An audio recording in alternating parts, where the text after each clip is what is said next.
we think we actually desire.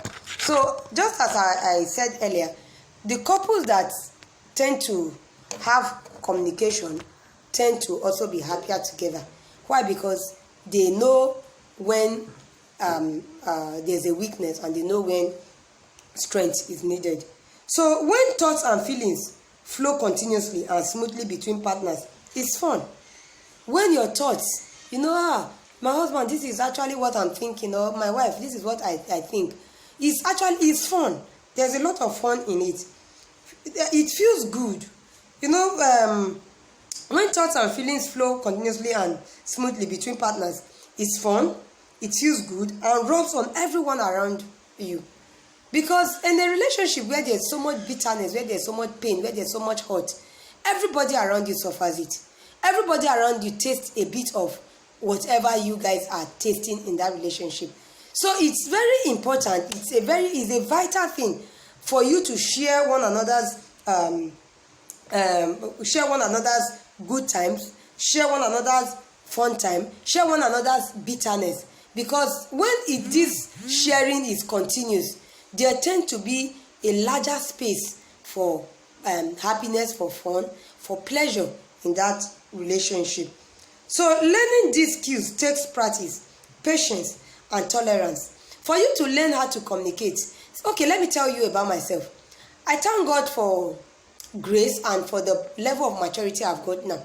There was a time when I don't even know when to speak, just simply because my husband does that thing that gets me irritated. Anywhere I am, wherever I am, I'm just like, why did you do that? What's that?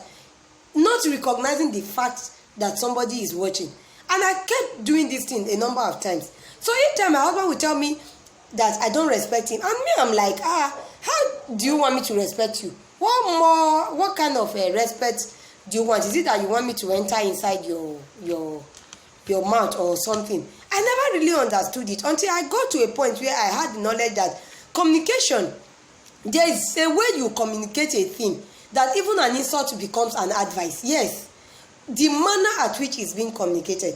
So when you want to also learn the skills of communication, it takes a lot of tolerance. It takes a lot of patience to do. Because I was so impatient with some things. Because why? I never really saw communication as a skill or something that I should learn or I should improve on. I feel it's not just to tell him that this thing you did is not right. Until I came to that point of maturity. Until I came to that point where I realized, no, there is a manner that you relate, and advice become insult and insult become advice. So I don't pray that you are watching me out there, your communication becomes, your advice become an insult in the ears of a person. It means that your communication techniques is actually very poor. If each time you try to advise, it results to somebody feeling you are insulting. So we should understand that our kids learn daily from how we run our homes, which could affect them positively or negatively in marriage, relationship with in marriage, and their relationship with opposite sex. Now, there was a time it was like, okay, let's call it nagging. There was so much nagging that my daughter came to me one time and was like, Mommy, I don't want to get married. I said, why? She said, because you guys are always fighting in words.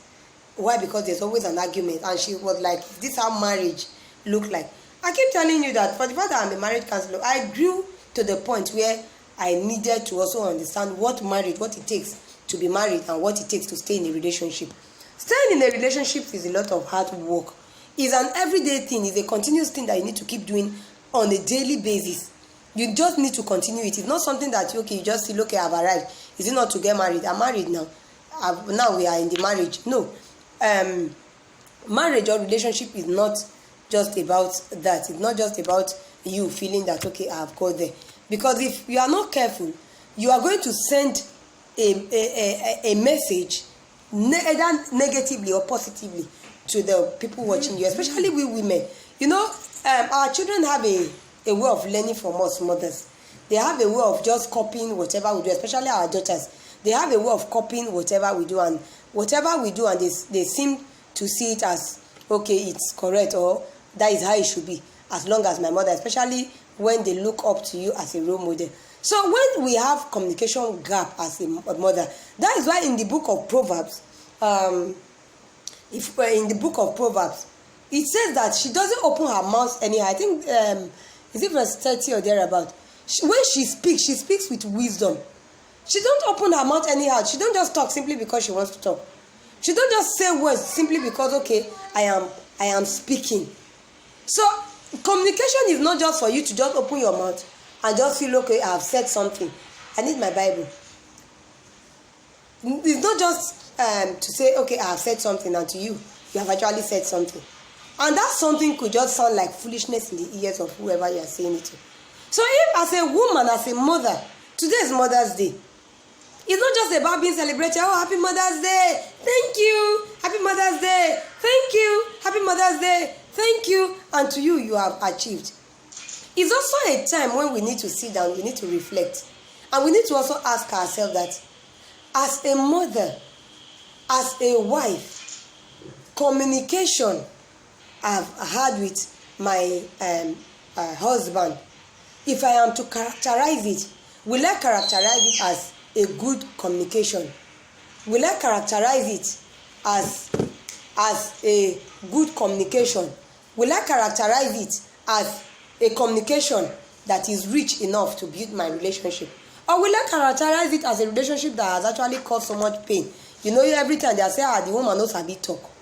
You know, there are a lot of women like that. People just know them. They say, another one, I better forget her. The woman doesn't know how to talk.